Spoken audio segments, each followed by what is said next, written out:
ओम शांति। अक्टूबर के महीने के पत्र पुष्प में आज का पहला क्लास हम सुनेंगे हमारी आदरणीय गुलजार दादी जी का। और ये क्लास खास दादी जी ने समर्पित भाई बहनों के प्रति उच्चारा है। तो दादी जी के क्लास का टॉपिक है कर्मों की गुह्य गति को समझ, स्वयं को स्वयं रियलाइज कर परिवर्तन करो। कर्मों की गुह्य गति को समझ, स्वयं को स्वयं रियलाइज कर परिवर्तन करो। और ये क्लास है 11 मार्च 2008 का। दादी कहती हैं, हर ब्राह्मण आत्मा के दिल में पांडव भवन का महत्व सदा ही रहता है, क्योंकि पांडव भवन ही है जहाँ बाप और दादा ने साकार तन में लास्ट घड़ी तक निवास किया। हम सब बच्चों को श्रेष्ठ कर्म करके सिखाया। इस पांडव भवन में ही 4 धाम हैं। भक्ति मार्ग में 4 धामों का चक्कर लगाना बहुत श्रेष्ठ मानते हैं, उसका बहुत महत्व रखते हैं, लेकिन हम अर्थ सहित उसके महत्व को जान करके यात्रा करते हैं। तो पांडव भवन बाबा की कर्म भूमि, सेवा भूमि है। बाबा ने क्रिएटर बनकर जो रचना रची वो भी यहाँ माउंट आबू के पांडव भवन से ही हुई। तो कितना महत्व है पांडव भवन की धरनी का। और सभी लोग जो भी यहाँ प्यार से आते हैं, नए पुराने वीआईपी कोई भी हो, तो 4 धामों का सैर करके ज़रूर जाते हैं। यही बड़े ते बड़ा तीर्थ है। बाबा के शांति स्तंभ में यही स्लोगन लिखा हुआ है, और यह आबू सबसे महान तीर्थ स्थान है। तो जहाँ साकार में बाप दादा रहे हैं, उसी भूमि पर रह कर के आप सब सेवा कर रहे हो, तो आप लोगों की स्थिति तो बहुत ऊंची होगी। विशेष दादी समर्पित भाई बहनों के प्रति कह रही है कि जो यहाँ रहकर सेवा कर रहे हैं उनकी स्थिति तो बहुत ऊंची होगी, क्योंकि हर स्थान का महत्व अपना है। और कोई भी मधुबन कहेगा तो पहले पांडव भवन ही बुद्धि में आएगा। ये तो सेवा की वृद्धि के कारण, आने जाने की सुविधा के कारण बाबा शांतिवन में भी आता है, लेकिन शुरुआत तो यहाँ से ही हुई। साकार तन में भी यहाँ ही रहे, और अव्यक्त रूप से जो पालना दी वो भी पांडव भवन से ही हुई। तो ये नशा है। निश्चय से नशा होता है, तो जितना निश्चय होगा उतना महत्व रहेगा और उतना ही नशा भी रहेगा। अगर निश्चय नहीं तो फिर नशा भी नहीं चढ़ता। निश्चय से दादी कहती है महत्व बढ़ता है, और जितना महत्व उतना नशा रहेगा। अगर निश्चय नहीं तो नशा भी नहीं चढ़ता। टेम्परेरी भले आप याद करो, कहते रहो हाँ मधुबन बहुत ऊंचा है, यह बाबा की चरित्र भूमि, कर्म भूमि है। ऐसे जितना समय कहते हो उतना समय खुशी में रहते हो। वो भी सोच जितना पावरफुल होगा उसी अनुसार थोड़ी झलक खुशी की आएगी, लेकिन अल्पकाल के लिए। ये तो सदा के लिए स्मृति की बात है। तो जैसे पांडव भवन का महत्व है, ऐसे अब हमारे जीवन का भी महत्व है। स्थान का महत्व तो हम जानते हैं, समझते भी हैं। दादी कहती है ऐसे अपने जीवन का महत्व लगता है। स्थान का महत्व तो है, लेकिन स्थान के साथ दूसरी बात होती है स्थिति। स्थिति अगर बहुत श्रेष्ठ है तो स्थान का महत्व होता है। तो हमको चेक करना है कि स्थान के महत्व के हिसाब से स्थिति भी इतनी महान है कि साधारण है। मेजॉरिटी सेवा के लिए ही सरेंडर हुए हैं, लेकिन सिर्फ कर्म करता हो या कर्म करते हुए जो बाबा स्थिति की बात कहते हैं वो है, क्योंकि कर्म के बिना तो कोई रह नहीं सकता।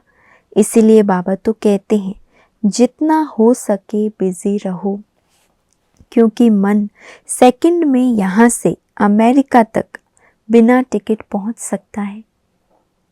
दादी कहते स्थिति में आप कैसे रहो, अपने आप को ऊंचा रखो। कर्म के बिना तो हम रह नहीं सकते, लेकिन जितना बिजी हो उतना ही मन भी आपका ऐसे बाबा के साथ लगा रहे। जो भी स्थान आपने देखे होंगे वहाँ अगर पहुँचना चाहो तो मन से वहाँ 1 सेकंड में पहुँच सकते हो।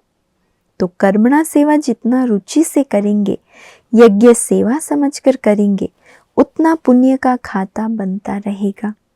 सेवा तो हम सब करते हैं, जो भी ड्यूटीज़ है वो हर एक की अपनी अपनी है, लेकिन सिर्फ सेवा करते हैं या सेवा करते पुण्य जमा करते हैं।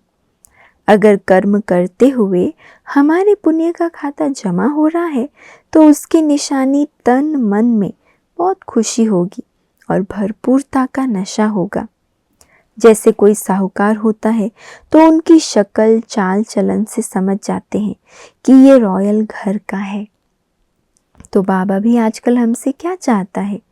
बाबा कहते हैं जितना आगे चलेंगे समय समीप आता जा रहा है और आता जाएगा। फिर आपको वाणी की सेवा करने का टाइम नहीं होगा, न सुनने वालों को टाइम होगा न सुनाने वालों को, लेकिन अंत में आपकी सेवा या तो चेहरे से, चलन से, या तो मन की शक्ति यानी मनसा शक्ति के आधार से होगी। तो सकाश देने की जो शक्ति है वो पहले हमारे में भरी हुई हो, तब तो हम दूसरों को सकाश दे सकेंगे। तो अभी ये चेक करो कि इतनी शक्तियाँ हमारे पास जमा हैं जो हम शक्तियों की सकाश दूसरों को दे सकें।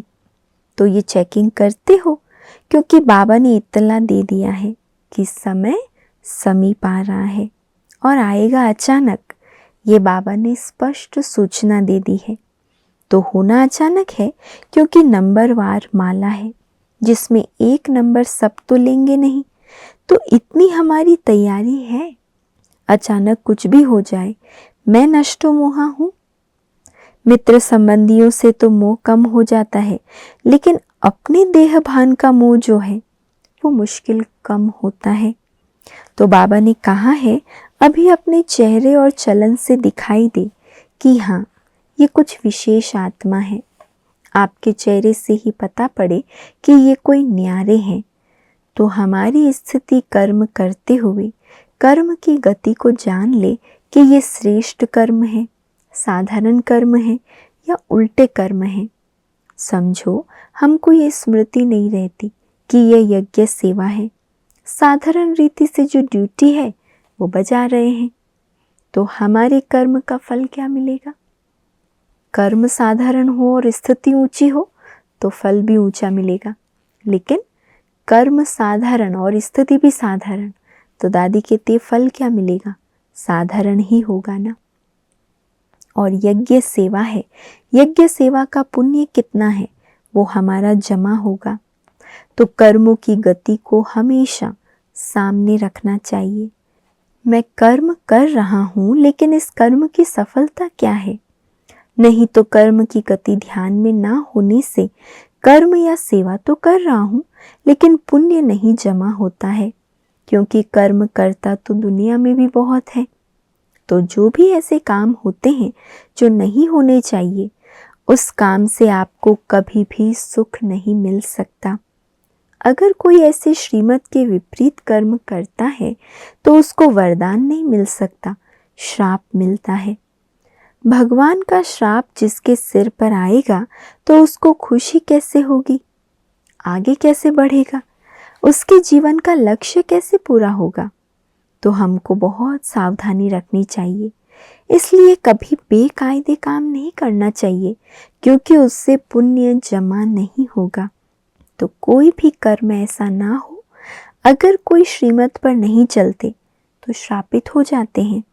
अपनी विशेषता के, अपनी चार्ज व ड्यूटी के अभिमान के वश होने के कारण भी अंदर बाहर युद्ध चलती रहती है। हाथ पांव भी चला लेते हैं, फिर सोचते हैं हमारी सेफ्टी क्या है। हमारे पास कुछ पैसा होना चाहिए, उसके लिए फिर कोई भी प्रयत्न करते हैं। एक पैसा, एक पोजीशन, ये दोनों ही विकर्म कराते हैं। पोजीशन माना रौब अपनी विशेषता का, ड्यूटी का, दिमाग का, उससे गलतियां होती है। इसलिए दुनिया में भी कॉमन कहावत है कि पहले सोचो। तो जिस समय हम कर्म करते हैं उस समय सोच के करते हो, वो तो श्रेष्ठ कर्म हो जाता है। अगर उस समय आपने सोचा नहीं तो पीछे वो सोच पश्चाताप के रूप में बदल जाता है। अगर पहले सोचा तो श्रेष्ठ कर्म होगा और सोचा नहीं तो पश्चाताप के रूप में बदल जाता है। जैसे मानो मुझे ये करना नहीं चाहिए, उस समय मैंने सोचा नहीं, कर लिया, तो मेरा मन करने के बाद पश्चाताप जरूर करेगा। उसको हम दबा देते हैं क्योंकि उसमें माया की, बॉडी कॉन्शियस की थोड़ी प्रवेशता होती है। लेकिन बाबा ने कहा समय पर नहीं सोचा तो वो सोच बदल के पश्चाताप हो जाता है। सोच समझकर कर्म करो तो पश्चाताप नहीं करना पड़ेगा, नहीं तो भगवान के घर में आकर भी क्या करेंगे? पश्चाताप करना पड़ेगा।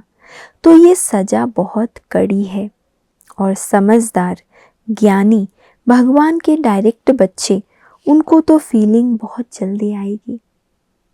समझदार बनके, ज्ञानी बनके दुनिया के सब आकर्षण छोड़कर हम बाबा के घर आए और फिर भी पश्चाताप करना पड़े तो बाबा कहते कितना अंदर दुख की फीलिंग आएगी। जीवन की सारी गलतियां एक रोल के रूप में इकट्ठी होकर सामने आएगी तो कोई भी हो वो तो घबराएगा ही।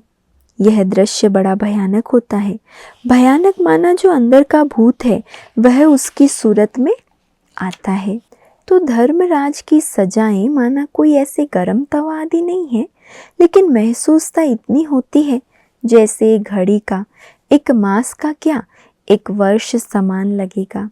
इसलिए हमको अपने कर्मों के ऊपर बहुत अटेंशन देना चाहिए। कर्मों की गति बड़ी गुह्य है। हम साधारण रीति से कर्म करने में लग जाते हैं। चलो आज का दिन पूरा हुआ, ठीक हो गया, अच्छा थोड़ा योग लगा लिया, मुरली सुन ली, ड्यूटी अपनी पूरी कर ली, दिन पूरा हुआ। लेकिन कैसा दिन पूरा हुआ मेरा? क्या जमा किया? उठे, अमृत वेला किया, मुरली सुनी, जो ड्यूटी है सेवा की वो कर ली, शाम का योग किया और दिन पूरा हो गया। तो दादी कह रही है दिन तो पूरा हुआ, लेकिन मैंने उस दिन में क्या जमा किया वो चेक किया? क्योंकि जमा की बैंक सिर्फ संगम पर खुलती है और कोई युग में ऐसा नहीं होता। तो इतना कर्मों की गति के ऊपर अटेंशन है या साधारण रीति से चलते हो? कमाया कितना, जमा कितना हुआ? क्योंकि अभी जमा किया हुआ ही फिर खाएंगे। तो अपने ऊपर इतना अटेंशन रहता है कि अगर अभी जमा नहीं किया तो कभी नहीं हो सकता। जितना जमा किया उतना ही मिलेगा, फिर कमा नहीं सकते हैं। कमाई अभी है। बाबा ने कहा है जमा की बैंक ही संगम पर खुलती है और कोई युग में खुलती नहीं है। बाबा ने कितनी वार्निंग दी है। तो इतना अटेंशन हमारा अपने ऊपर है। अगर हमारी चेकिंग अच्छी तरह से है तो हमारी छोटी सी गलती भी बड़ी दिखाई देती है, और अटेंशन कम है तो बड़ी गलती के लिए भी क्या कहेंगे, ये तो होता ही है, चलता ही है। संपूर्ण कोई थोड़े ही बने हैं, कोई भी नहीं बना है। ऐसे बोल बोल के बड़ी बड़ी गलतियों को भी गलत दिलासा देकर छुपा देते हैं, छूट जाते हैं। इस तरह हम माया को अपने पास बिठा देते हैं, पानी भी पिला देते तो माया को भी आदत पड़ जाती है। क्यों, क्या, कैसे का चाय पानी माया को पिलाते हो, इसीलिए वो बैठ जाती है। तो बाबा वर्तमान समय बहुत अटेंशन खिंचवा रहा है। अभी बाप का रूप है, टीचर का रूप है, लेकिन जब सतगुरु का रूप बाबा प्रैक्टिकल में धारण करेगा तो ये सब बातें हमको खाने लगेगी। अंदर ही अंदर दिल बहुत खाएगा। अभी तो थोड़ा बाप का रूप है तो प्यार भी मिलता है, लेकिन बाबा ऑफिशियल हिसाब किताब तो लेगा ना। फिर उस समय कुछ करना चाहेंगे तो कर नहीं सकेंगे। इसीलिए हमारी यही आप सबसे रिक्वेस्ट है कि अपने कर्मों की चेकिंग ज़रूर करो। अगर दूसरे करेंगे तो वह उल्टा सुल्टा भी कर देंगे। मैं जो हूँ, जैसा हूँ, मैं तो अपने मन को जानता हूँ और खुद के बिना और कोई भी नहीं जान सकते। तो अभी अच्छी तरह से अपने आप को रियलाइज़ करो। हम सब मिलकर के क्यों नहीं ऐसा वायुमंडल बनाएं जो बाबा हमको वरदान ही वरदान दे। वाह बच्चे वाह कहे। ऐसे बाबा वाह बच्चे कहता है, लेकिन कर्मों की गति में वाह बच्चे वाह कहे। कर्म और योगी के स्टेज हर समय हो तो कोई भी हमारे हाथ पांव से, दृष्टि से, मुख से ऐसे कर्म ना हो जो मिक्स हो। हर एक कर्मेंद्रिय ऐसी हो जो बाबा कहे वाह मेरे बच्चे वाह। कोई भी प्रकार की कर्मेंद्रियों में गलतियां ना हो। तो पांडव भवन वाले बाबा को क्या जवाब देंगे? ऐसा कोई समाचार ना आए, क्योंकि छिपता तो कुछ नहीं है। पहले तो अपना मन खाता है, वेस्ट थॉट चलते हैं, खुशी गुम हो जाती है। तो सभी कर्मों की गुह्य गति को पूर्ण जानने वाले हो ना।